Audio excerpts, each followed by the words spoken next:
Obrigado.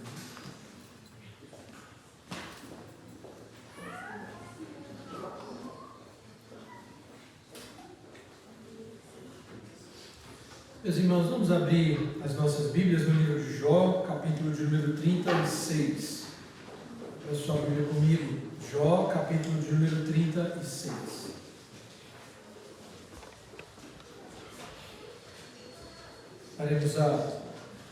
Daremos continuidade à exposição desse capítulo, hoje a partir do versículo de número 24, até o verso 24 do capítulo 37. Então, Jó, capítulo 36, verso 24, até o versículo 24 do capítulo 37. Eu farei a leitura, peço que os irmãos acompanhem comigo. Jó, capítulo 36, verso 24, até o verso 24 do capítulo 37. Diz assim o texto da palavra do Senhor: Lembra-te de lhe magnificares as obras que os homens celebram. Todos os homens as contemplam, de longe as admira o homem. Eis que Deus é grande e não podemos compreender. O número dos seus anos não se pode calcular, porque atrai para si as gotas de água que de seu vapor destilam em chuva, a qual as nuvens derramam e gotejam sobre o homem abundantemente. Acaso pode alguém entender o estender-se das nuvens e os trovões do seu pavilhão? Eis que estende sobre elas o seu relâmpago e encobre as profundezas do mar. Pois por estas coisas julga os povos e lhes dá mantimento em abundância, enche as mãos de relâmpagos e os dardeja contra o adversário. O fragor da tempestade dá notícias a respeito dele que é zeloso na sua ira contra a injustiça. Sobre isso treme também o meu coração e salta do seu lugar. Dai ouvidos ao trovão de Deus, estrondo que sai da sua boca. Ele salta por debaixo de todos os céus, solta por debaixo de todos os céus, e os seus relâmpagos até os confins da terra. Depois deste, ruge a sua voz, troveja com o estrondo da sua majestade, e já ele não retém o relâmpago quando lhe ouvem a voz. Com a sua voz, troveja Deus maravilhosamente, faz grandes coisas que nós não compreendemos, porque ele diz à neve: caia ou cai sobre a terra, e a chuva e ao aguaceiro, sede fortes. Assim torna ele inativas as mãos de todos os homens, para que reconheçam as obras dele. E as alimárias entrem nos seus esconderijos, e ficam nas suas cavernas. De suas recâmaras sai ao pé de vento, e dos ventos do norte o frio. Pelo sopro de Deus se dá a geada, e as largas águas se congelam. Também de umidade carrega as densas nuvens, nuvens que espargem os relâmpagos. Então elas, segundo o rumo que ele dá, se espalham para uma e outra direção, para fazerem tudo o que lhes ordena sobre a redondeza da terra. E tudo isso faz ele vir para a disciplina, se convém a terra, ou para exercer a sua misericórdia. Inclina, Jó, os ouvidos a isso, para e considera as maravilhas de Deus. Porventura, sabes tu como Deus as opera, e como faz resplandecer o relâmpago da sua nuvem? Tens tu notícia do equilíbrio das nuvens e das maravilhas daquele que é perfeito em conhecimento, que faz aquecer as tuas vestes quando acalmas sobre a terra por causa do vento sul? Ou estendeste com ele o firmamento, que é sólido como espelho fundido? Ensina-nos o que lhe diremos, porque nós, envoltos em trevas, nada lhe podemos expor. Contar-lhe-ia a alguém o que tenho dito? Seria isso desejar o homem ser devorado? Eis que o homem não pode olhar para o sol que brilha no céu, uma vez passado o vento que o deixa limpo. Do norte vem o áureo esplendor, pois Deus está cercado de tremenda majestade. Ao Todo-Poderoso não o podemos alcançar. Ele é grande em poder, porém não perverte o juízo e a plenitude da justiça. Por isso, os homens o temem. Ele não olha para os que se julgam sábios. Vamos orar. Ó Deus bendito, Pai amado, nós te louvamos e bendizemos, ó Deus, nesta noite, pela bênção que o Senhor nos dá de estarmos com a igreja do Senhor para cultuá-lo. E agora, ó Deus, neste momento em que iremos ouvir a sua palavra, oramos, ó Pai, para que assim o Senhor, através do teu Espírito Santo, fale conosco, aplicando a sua palavra em nosso coração. É em nome de Jesus que nós oramos. Amém. Talvez você já tenha considerado como seria extraordinário estar presente quando o Senhor no Egito fez grandes milagres. Provavelmente quando você leu o relato das pragas que o Senhor derramou sobre o Egito e viu ali grandes maravilhas, talvez seu coração ficasse desejoso de estar presente para ver todos aqueles grandes feitos que o Senhor fez. Talvez você já tenha considerado que seria extraordinário ver o mar se abrir, quando então o Senhor, através ali de Moisés, abriu o mar para que o povo hebreu passasse pelo mar. Ainda mais, talvez você ficasse maravilhado quando aos pés do Monte Sinai viu o monte se estremecer diante da manifestação da glória de Deus. É maravilhoso, meus irmãos, quando nós olhamos o Salmo de número 114 e vimos que o salmista, ele faz referência a esses eventos que se deram na libertação do povo hebreu do cativeiro egípcio. Tanto quando o Senhor abriu o mar, ou quando o monte tremeu diante da sua presença, se referindo à própria natureza, como reagindo diante da grandeza do Senhor. E é evidente, meus irmãos, que o Salmo, ele numa linguagem poética, ele descreve ali a reação da natureza, como se a própria natureza reagisse diante do poder de Deus, mas para mostrar para nós que quando o mar se abre ou o monte treme, que é o Senhor que está no controle de todas as coisas. Embora vivenciar uma experiência como essa pudesse ser realmente algo maravilhoso, eu creio que nós, assim como o povo hebreu aos pés do Monte Sinai, muito provavelmente nós ficaríamos amedrontados. Talvez você se lembre daquilo que o texto nos mostra no capítulo de número 20, como o povo reagiu diante daquela visão extraordinária. E obviamente isso não deveria nos surpreender, porque não sei se você é assim, mas quando uma chuva muito forte com relâmpagos e trovões nos atinge, talvez você sinta um pouquinho de aflição. Não só as crianças, não sei as crianças. Crianças, vocês sentem medo diante de uma chuva muito forte? Quando o trovão faz aquele grande barulho, você se assusta? É assim com vocês? Bom, deixa eu dizer uma coisa. Adultos às vezes também ficam um pouco apreensivos quando o trovão ruge alto e o relâmpago rasga o céu. Mas se é algo que, uma passagem como essa, se é algo que um texto como esse que nós lemos chama a nossa atenção, é que mais do que tremer e estremecer diante dos raios e trovões, nós devemos tremer diante da glória de Deus revelada no seu domínio sobre toda a natureza. Esse é o tema para a nossa reflexão nessa noite. Então eu queria que você anotasse isso.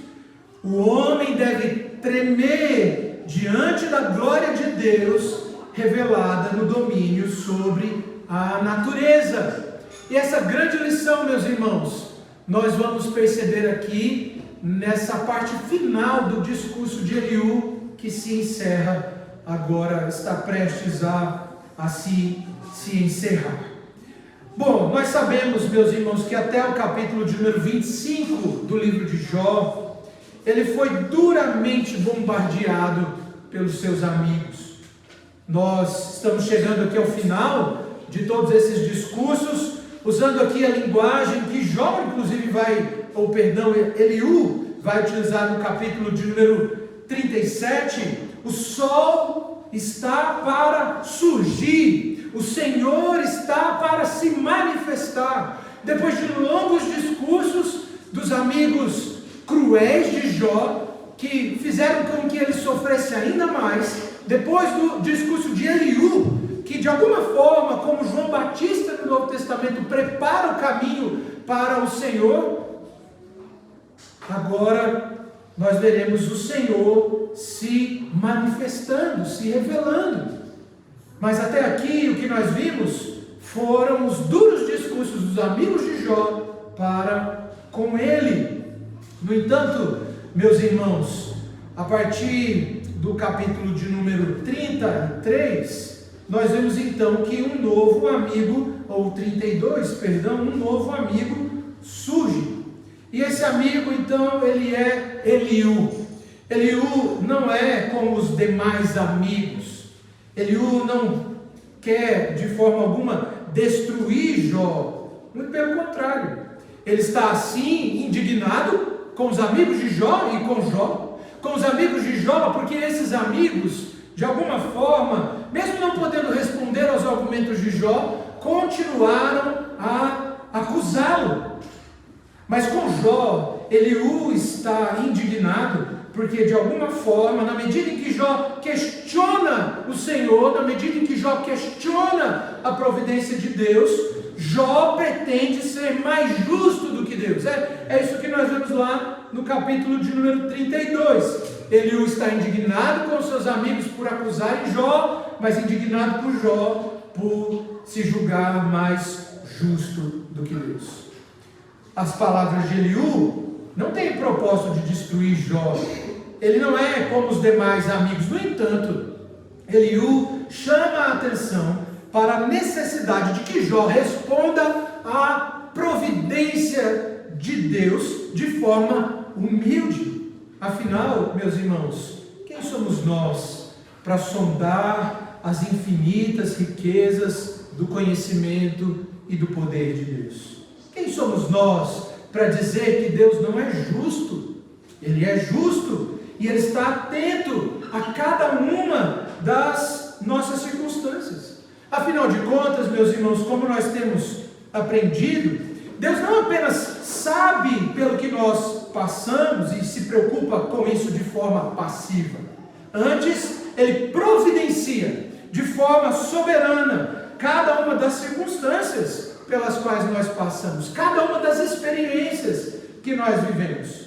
Portanto, ao invés de nos revoltarmos contra o Senhor pela sua providência, aquilo que nós deveríamos fazer é tremer e nos maravilharmos diante da grandeza, diante do poder, diante do conhecimento e ao mesmo tempo clamar ao Senhor por misericórdia, para que, como nós vimos na semana passada, naqueles momentos em que estivermos passando por grande aflição, Ele então venha e nos arranque da garganta da aflição e nos leve para um lugar espaçoso. É Ele quem faz isso. Ele é quem providencia a adversidade, mas Ele é aquele que de forma soberana nos livra da adversidade e nos concede conforto. Sendo assim, meus irmãos, a melhor resposta ao sofrimento deve ser o clamor humilde e submisso.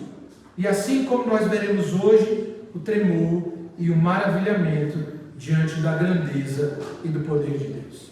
Então, vejamos por que Eliú, nessa última parte de seu discurso, defende que devemos tremer diante da glória de Deus, revelada em seu domínio sobre a criação.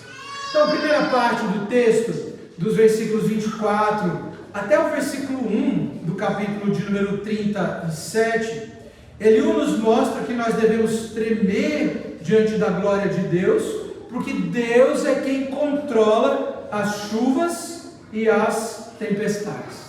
Então, por que nós devemos tremer e por que nós devemos ficar maravilhados com o poder de Deus manifestado no seu controle sobre todas as coisas? Porque Deus é quem controla as chuvas e Ele é aquele que controla as tempestades. E é nessa disposição, então, de levar Jó a responder com humildade à grandeza do Senhor, que Eliú começa essa parte da passagem, lembrando Jó e obviamente a todos nós, irmãos, de louvar ao Senhor pelas obras que os homens admiram e celebram. E obviamente ele está falando, e aqui nessa passagem, se você prestou atenção nessa leitura, ele está falando sobre o poder de Deus em controlar as chuvas, os trovões e as nuvens. Mas não é a primeira vez que Eliú chama a nossa atenção para a contemplação da beleza da criação, ou seja, contemplar a Deus nas obras das suas mãos. E algo que ele vai nos mostrar aqui é que se nós contemplamos e se ficamos admirados com aquilo que o Senhor fez, com aquilo que Ele faz, muito mais devemos ficar admirados e espantados com o Senhor.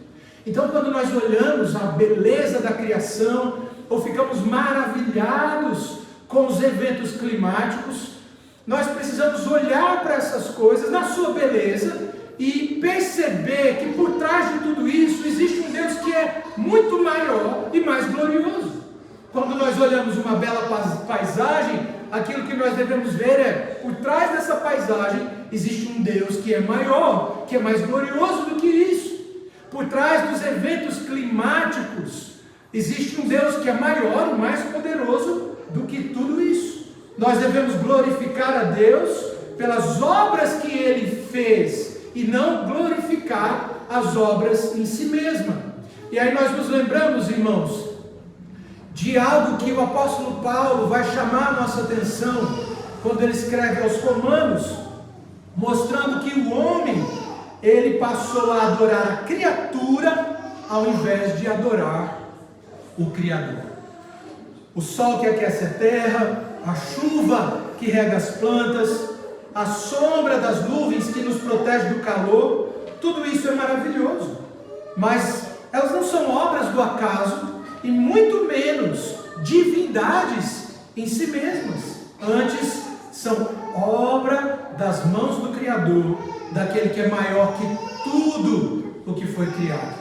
Nós podemos nos lembrar, irmãos, do relato de Gênesis, capítulo de número 1, onde o Senhor é quem cria todas as coisas.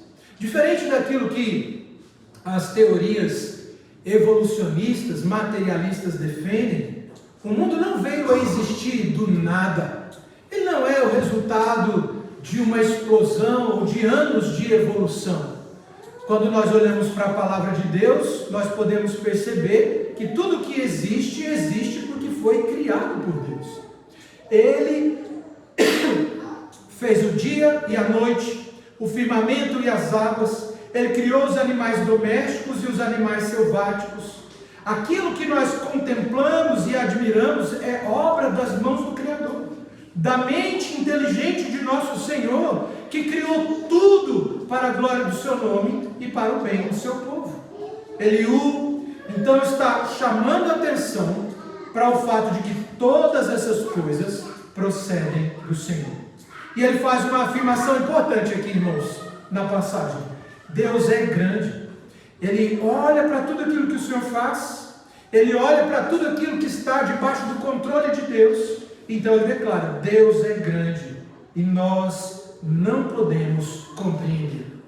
Para ilustrar isso, ele diz: acaso alguém pode compreender o estender das nuvens? e os trovões do pavilhão?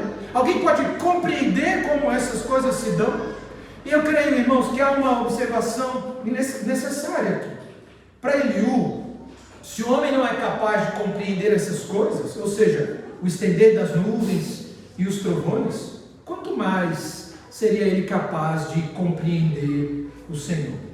É claro que Eliú é um homem do seu tempo, e ele fala como um homem inspirado por Deus. Ele fala, inclusive, à luz das informações que ele tem. Ele fala, inclusive, à luz do conhecimento científico que era possível ter naquela época. E ainda assim é interessante perceber que Eliú tem consciência de que a formação das nuvens se dá pelo vapor das águas, e que essas águas se desprendem então dos céus para formar a chuva. É claro, irmãos, que hoje nós podemos falar dessas coisas com mais detalhes, nós temos mais informações. É um fato que ao longo dos anos a ciência evoluiu e hoje nós temos condições de explicar com maior clareza como que os eventos naturais acontecem. Por exemplo, como que as chuvas acontecem? As crianças saberiam dizer como que a chuva acontece? De onde ela vem? Bom, a gente pode dizer: o sol aquece a água dos rios, dos mares e dos lagos. Essa água evapora e sobe então para a atmosfera. Lá em cima está mais frio. O vapor então vira gotinhas e forma a nuvem. Quando essas gotinhas ficam pesadas demais, elas o quê? Elas caem. São as chuvas. E a formação das nuvens, como se dá? O vapor sobe, ele esfria, se transforma em microgotas e cristais de gelo. Essas partículas ficam suspensas no ar e formam as nuvens que nós vemos. E os relâmpagos, como eles acontecem? Como os relâmpagos acontecem? Acho que a Júlia sabe como os relâmpagos acontecem. Mas vamos ver aqui. Bom, nós podemos dizer: gotas e cristais de gelo se chocam. Esses choques criam cargas elétricas. Quando a diferença de carga fica grande demais, ocorre uma descarga elétrica. Essa descarga, ela é o relâmpago. E os trovões, então? O que são os trovões? O relâmpago aquece o ar ao redor muito rápido. O ar se expande de repente. Essa expansão gera uma onda sonora, o trovão. Por isso o relâmpago, então, vem antes. A luz chega mais rápido do que o som. Nós podemos, de alguma forma, explicar como essas coisas acontecem, meus irmãos. E isso é parte da própria capacidade que Deus nos deu de compreender a revelação. A revelação natural, aquilo que Ele criou, aquilo que Ele fez. Agora, o fato, entenda bem isso daqui, o fato de que esses eventos podem ser explicados cientificamente, não anula a verdade de que é Deus quem planejou todas as coisas para que aconteçam exatamente como elas acontecem. Assim como alguém disse, o fato da gente poder explicar como o iPhone funciona não anula a existência do Steve Jobs. Mas, ainda que nós hoje, meus irmãos, tenhamos conhecimento suficiente para dizer como as nuvens se formam e os relâmpagos e trovões rasgam os céus, isso não invalida o testemunho de Eliú, pois afinal o seu propósito é mostrar que Deus é quem está por trás dos trovões e das chuvas. Ainda que a ciência possa explicar como eventos naturais acontecem, isso não anula o fato de que existe um Deus que criou, projetou e controla todas as coisas para que aconteçam exatamente de acordo com a sua vontade. Esses eventos, como a chuva e os trovões, o sol e a sombra, Deus controla exatamente como Ele quer. E o que o texto vai dizer é que Ele controla, seja para abençoar o povo, ou mesmo para o juízo das nações.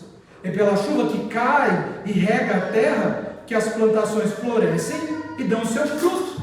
Ao mesmo tempo, é pelas chuvas em abundância que Deus julgou a terra nos dias de Noé. Da mesma forma, é pelo sinal da aliança posto nos céus, que ainda que que possa ser explicado cientificamente a sua formação, que nós nos lembramos que o Senhor não irá destruir mais a terra com água. Sendo assim, meus irmãos, podemos dizer com Eliú que o fragor das tempestades dá notícias a respeito dele.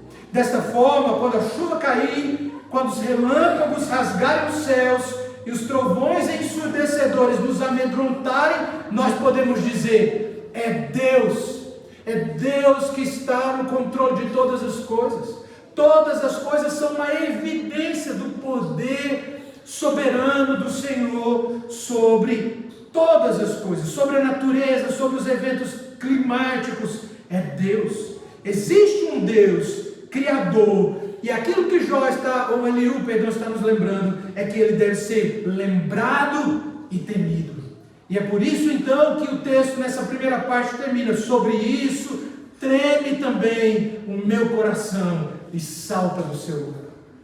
Quando nós vemos os trovões, e talvez você seja um adulto durão, não é? Que vai cair aquela tempestade, mas você não se amedronta. Você pode até não ter medo do trovão e do raio, mas se algo que esses eventos nos mostram é: existe um Deus que controla todas essas coisas, e nós devemos tremer diante dele. Nós devemos tremer diante dele. Tudo bem se você for um adulto corajoso, ou mesmo uma criança corajosa.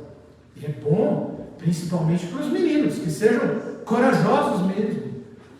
Mas a verdadeira hombridade, e aí eu falo especialmente para os homens, está em temer e tremer diante do Senhor. Um homem de verdade, irmãos, um homem de verdade, ele treme diante do Senhor. E óbvio, não apenas um homem, mas o homem, o gênero humano, crente em Cristo Jesus, aquele que ama e teme o Senhor, ele não é indiferente à sua existência, mas ele teme e treme diante da sua grandeza. Mas a segunda razão pela qual o texto nos mostra que nós devemos tremer e temer o Senhor pelo seu controle sobre os eventos da natureza, é porque a sua voz, ou porque por sua voz ele faz grandes coisas. Então esse é o segundo ponto. Por que nós devemos tremer diante do poder de Deus que controla os eventos da natureza? Porque por sua voz ele faz grandes coisas. Eu não sei você, quando a gente é criança, a gente costuma ouvir algumas explicações, para esses eventos da natureza. Os trovões, por exemplo, a gente costuma ouvir algumas explicações, talvez típicas de adultos que querem ensinar de forma lúdica as crianças. Mas eu lembro que quando eu era criança e ouvia um trovão e aquilo me dava muito medo, eu lembro que alguém dizia assim: é Deus que está bravo lá no céu. Está vendo o trovão? Ele deve estar muito bravo. Mas há uma outra explicação que me deram uma vez, e essa era muito boa. É uma explicação científica, inclusive. É que quando o trovão acontece, Deus está mudando os móveis de lugar. Ele está arrastando no céu aquele armário pesado. Bom, muito científico essa explicação, não é? Faz algum sentido? Bom, mas existe uma verdade nessas duas ilustrações. E qual é essa verdade, irmãos? É que Deus está por trás de tudo isso. Talvez não seja a evidência de que Ele esteja bravo, ou nem mesmo que Ele esteja mudando os móveis de lugar. Mas se há uma verdade nessas explicações, é Deus é quem está por trás de todas as coisas. E Eliú vai insistir nesse ponto. No ponto anterior, o texto deixou claro que os trovões e raios vêm do Senhor. Aqui ele então é mais direto. Eles vêm da boca do Senhor. Então perceba, ele diz na primeira parte: de onde vêm os trovões? De onde vêm os raios que rasgam os céus? Eliú vai dizer: vem de Deus. E agora nessa parte da passagem, Eliú é mais direto, porque ele está dizendo: vem da boca do Senhor, por meio da qual ele faz grandes coisas. E é maravilhosa a forma como o versículo de número 5 do capítulo 37 fala sobre isso, porque ele vai dizer assim: com a sua voz troveja Deus maravilhosamente. Por meio da sua voz, Deus faz grandes coisas. E nós podemos nos lembrar, irmãos, do que Deus fez por meio da sua voz, o que Deus fez por meio das suas palavras. Olha o texto de Êxodo 19, do versículos 16 ao 19, naquele momento em que o Senhor então se revela, Ele está ali no Sinai, que naquele momento é o lugar da sua habitação, é o seu trono na terra, e Ele vai falar com o seu povo e entregar a lei. O texto diz assim: ao amanhecer do terceiro dia, houve trovões e relâmpagos, e uma espessa nuvem sobre o monte, e muito forte clangor de trombeta, de maneira que todo o povo que estava no arraial se estremeceu. E Moisés levou o povo fora do arraial ao encontro de Deus, e puseram-se ao pé do monte. Todo o monte Sinai fumegava, porque o Senhor descera sobre ele em fogo, e a sua fumaça subia como fumaça de uma fornalha, e todo o monte tremia grandemente, e o clangor da trombeta ia aumentando cada vez mais. Moisés falava e Deus lhe respondia no trovão. Agora pula lá para o capítulo 20, já depois da entrega da lei, verso 18 ao 21, o texto diz assim: todo o povo presenciou os trovões, e os relâmpagos, e o clangor da trombeta, e o monte fumegante, e o povo observando se estremeceu e ficou de longe. Disseram a Moisés: fala-nos tu, e te ouviremos, porém não fale Deus conosco, para que não morramos. Respondeu Moisés ao povo: não temais, Deus veio para vos provar, e para que o seu temor esteja diante de vós, a fim de que não pequeis. O povo estava de longe, em pé. Moisés, porém, se chegou à nuvem escura, onde Deus estava. Deus então falou, e ele então entregou a sua lei. É como vimos ao longo da liturgia, e o presbítero Gustavo destacou: Deus fala. Deus fala conosco, Ele fala conosco por meio da criação, mas de forma especial Ele fala conosco por meio da sua lei, por meio da sua palavra revelada. Palavra essa por meio da qual Ele governa sobre todas as coisas que Ele criou. Deus então, meus irmãos, é aquele que sustenta, dirige e governa todas as coisas por meio da sua palavra. Só que algo, obviamente, que nós podemos ver é que Ele não apenas governa por meio da palavra, mas algo que o texto bíblico vai dizer é Ele também cria por meio da palavra. Gênesis 1, texto que já mencionamos aqui, nos mostra que é por meio da palavra que o Senhor traz a realidade à existência. Pense comigo, não havia realidade, nada existia. O que havia? O nada. Mas é do nada que o Senhor, por meio da sua palavra, traz a realidade à existência. As coisas não existiam, mas o Senhor, pelo poder da sua palavra, trouxe a realidade à existência. Se você olhar no texto do capítulo de número 1, do versículo 1 até o 31, a expressão disse Deus aparece 10 vezes. Num capítulo que tem 31 versículos, essa expressão ela vai aparecer 10 vezes. E dessas 10 vezes, 8 vezes são um relato de Deus criando. Olha, por exemplo, o texto diz assim: e disse Deus, haja luz. E disse Deus, ajuntem-se as águas debaixo do céu. E disse Deus, produza a terra relva. E disse Deus, haja luzeiros. E disse Deus, povoem-se as águas. E disse Deus, produza a terra seres viventes. E disse Deus, façamos o homem a nossa imagem. Deus faz grandes coisas, irmãos, por meio das suas palavras. E diante dos seus grandes feitos, o que o texto vai dizer é: os animais se escondem. Por meio das suas palavras, Ele demonstra misericórdia ou mesmo exerce juízo. Diante de seus grandes feitos e de sua voz, os homens ficam impotentes e só lhes resta reconhecerem a sua insignificância e sua total dependência daquele que é o Criador de todas as coisas. É isso que Eliú vai nos ensinar no último ponto. Sua grande lição, então, é que o homem deve tremer diante de Deus, porque esse homem, ele é insignificante perto da grandeza inalcançável do Senhor. Então o texto vai terminar mostrando isso, esse contraste entre a pequenez do homem e sua insignificância perto da grandeza de Deus. Então, por que nós devemos tremer diante do Senhor? O último ponto, então, é porque o homem, ele é insignificante perto da grandeza de Deus. E aí, quando nós olhamos o relato da criação, meus irmãos, nós vemos que o Senhor, ele deixa o homem para ser criado por último. O que isso significa? Significa que o homem da criação é aquele de menor importância? Não, de forma nenhuma. Nós podemos dizer que o homem, ele é a coroa da criação. De todas as coisas que foram criadas, apenas o homem, ele foi criado à imagem e semelhança de Deus. Os homens não foram, a natureza não foi, os astros não foram. Apenas o homem é a imagem e semelhança do Senhor.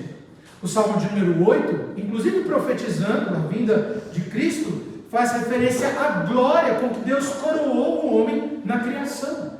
Salmo 8, verso 3 a 5, o texto diz: quando contemplo os teus céus, obra dos teus dedos, e a lua, as estrelas que estabeleceste, que é o homem que dele te lembres, e o filho do homem que o visites, fizeste-o, no entanto, por um pouco menor do que Deus, e de glória e de honra o coroaste.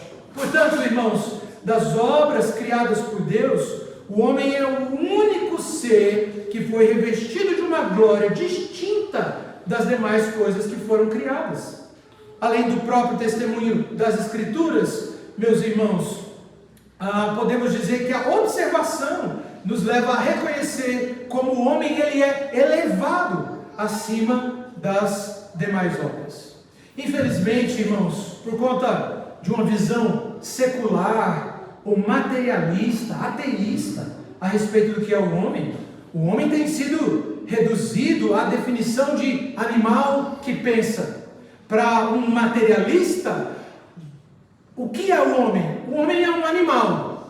A única diferença é que nós pensamos. Talvez você mesmo já tenha ouvido isso, ou na sua formação escolar, já tenha ouvido algum professor dizer isso para você. O que é o homem? Um homem é um animal que pensa. Obviamente, meus irmãos, o homem, ele não é um animal que pensa. As pessoas, inclusive, algumas pessoas, dizem que preferem se relacionar com os animais do que com os homens. Você já ouviu alguém dizendo isso? Eu prefiro ter um cachorro do que ter um amigo. O cachorro me traz mais felicidade do que os meus relacionamentos. Talvez você já tenha visto alguém dizer coisas assim. Pessoas que preferem se relacionar com animais do que com os homens. Casais que preferem adotar animais ao invés de adotar crianças. A ideia comum nos dias de hoje é que você pode ser pai ou mãe de pet. Mas obviamente, meus irmãos, aquilo que nós podemos dizer é que isso é uma afronta a Deus. É de uma bestialidade muito grande que afronta a imagem de Deus que há no homem. Nós temos aprendido, inclusive, que mesmo após a queda, o homem continua sendo imagem e semelhança do Senhor. A Bíblia de Genebra tem uma nota muito interessante a respeito do que é essa imagem e semelhança.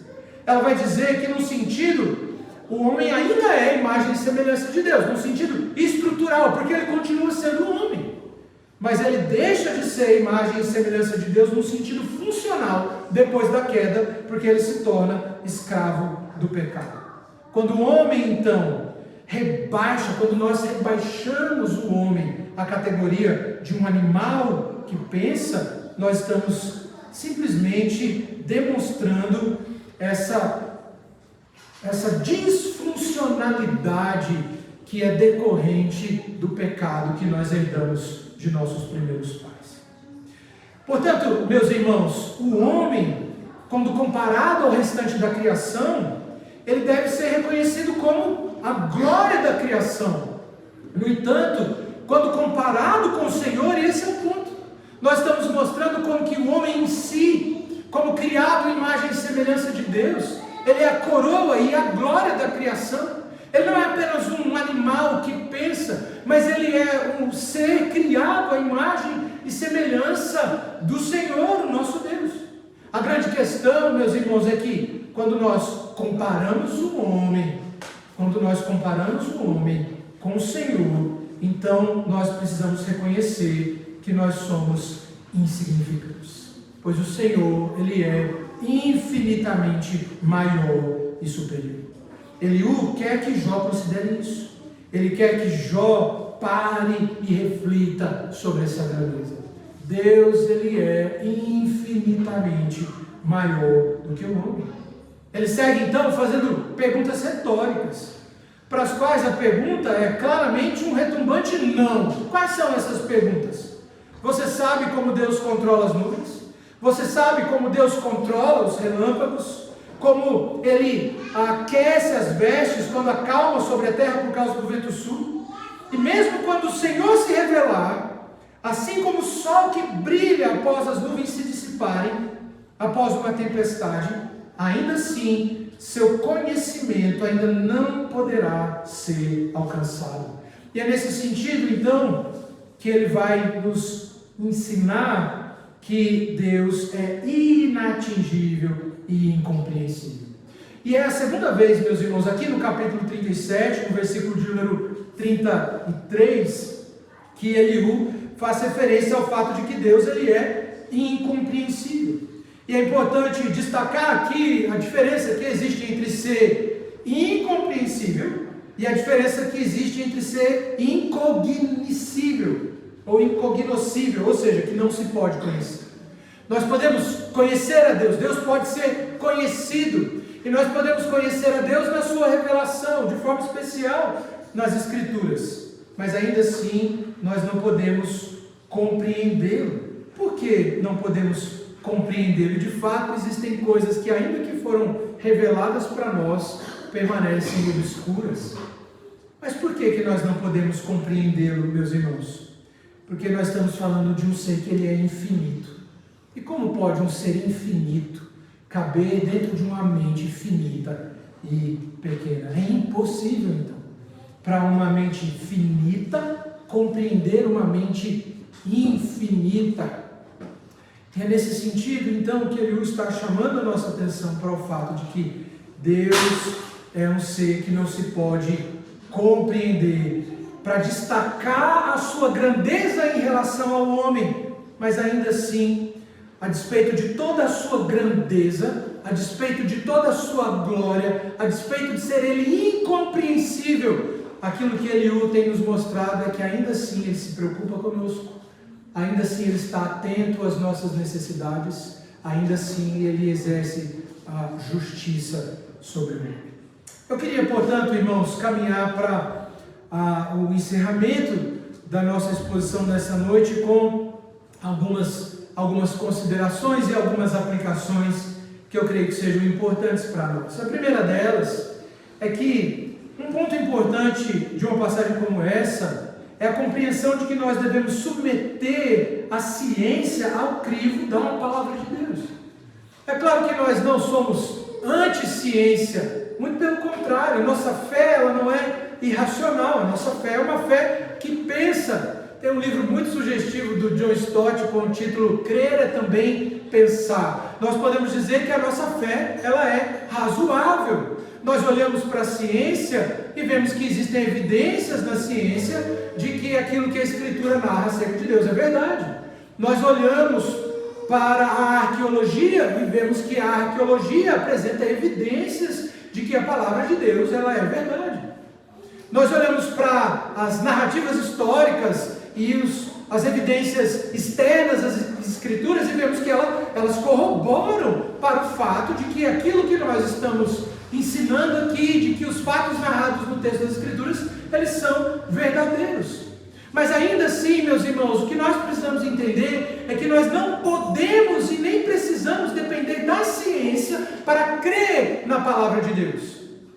E muito menos, meus irmãos, devemos pensar que o fato de que a ciência pode explicar como eventos naturais acontecem, que isso de alguma forma anula a crença na existência de Deus.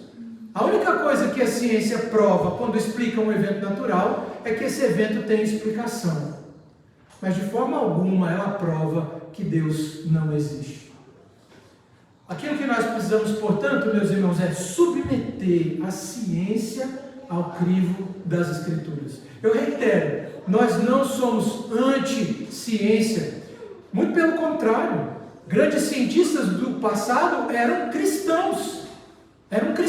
A ciência moderna, ela tem a sua origem em cristãos. Mas jamais, irmãos, jamais podemos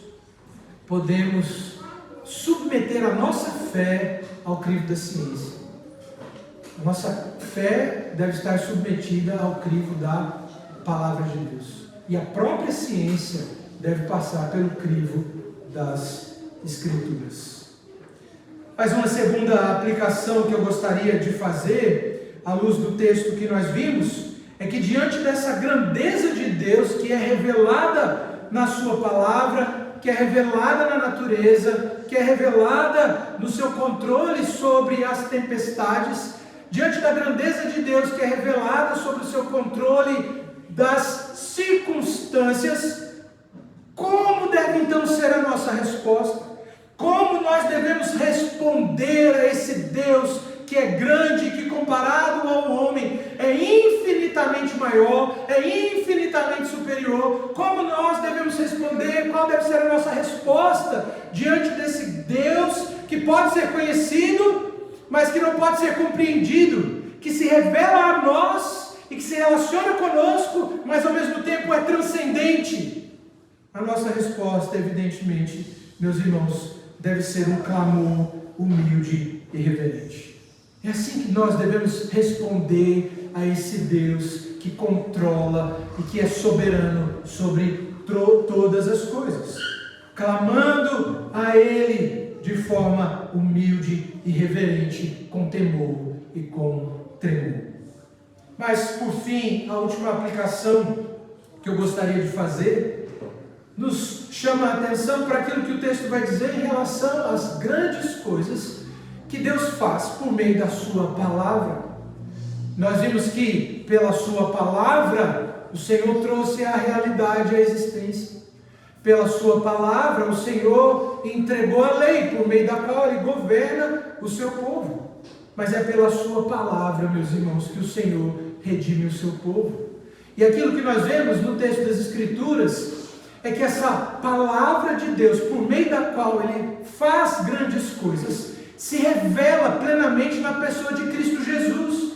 Quando nós olhamos para o Evangelho de João, no capítulo de número 1, onde João vai falar a respeito da pessoa de Cristo, João chama a nossa atenção para o fato de que o Senhor Jesus é a voz, Ele é a palavra de Deus, por meio da qual todas as coisas foram criadas. Você se lembra daquilo que está escrito no Evangelho de João? João dizendo que o Senhor Jesus, o Verbo de Deus, estava com Deus na criação, Ele era Deus, e por meio dele todas as coisas foram feitas, e sem Ele nada do que foi feito se fez. Cristo é a voz por meio da qual o Senhor trouxe a realidade à existência. Mas Ele não é apenas aquele que cria todas as coisas, Ele não é apenas aquele por meio do qual todas as coisas foram criadas, mas Ele é aquele, a voz, o Verbo de Deus, é aquele por meio de quem todas as coisas que foram criadas e que foram afetadas pelo pecado são redimidas e restauradas pelo poder da sua obra vicária realizada na cruz do Calvário. Meus irmãos, então, se nós devemos tremer diante do poder de Deus, se nós devemos tremer diante dos eventos da natureza, muito mais nós devemos tremer diante do seu Filho, que é a sua palavra revelada, por meio da qual homens como eu e você são redimidos do pecado pelo sacrifício que Ele realizou na cruz do Calvário. Essa é a obra mais extraordinária de todas que o Senhor realiza por meio da sua palavra. É redimir homens por meio do seu Filho, homens que caíram em pecado e que foram totalmente afetados pelo pecado, mas que através do Filho de Deus são redimidos, são restaurados e são reconciliados com o seu Senhor. Por isso, meus irmãos, diante desse Senhor que nós devemos tremer. É a esse Senhor que salva o seu povo por meio do seu Filho que nós devemos clamar humildemente. E é essa palavra que dá vida e salva o homem, que nós devemos também anunciar. Que Deus nos abençoe, meus irmãos, e que nós possamos responder então, como Eliú quer que Jó responda, e como o Senhor quer que nós respondamos diante da sua glória revelada, muito mais do que nos trovões e nos raios, mas revelada na pessoa e na obra de seu Filho, por meio de quem nós somos redimidos e resgatados do cativeiro do pecado. Que Deus nos abençoe, meus irmãos. Quero então chamar os nossos presbíteros aqui à frente.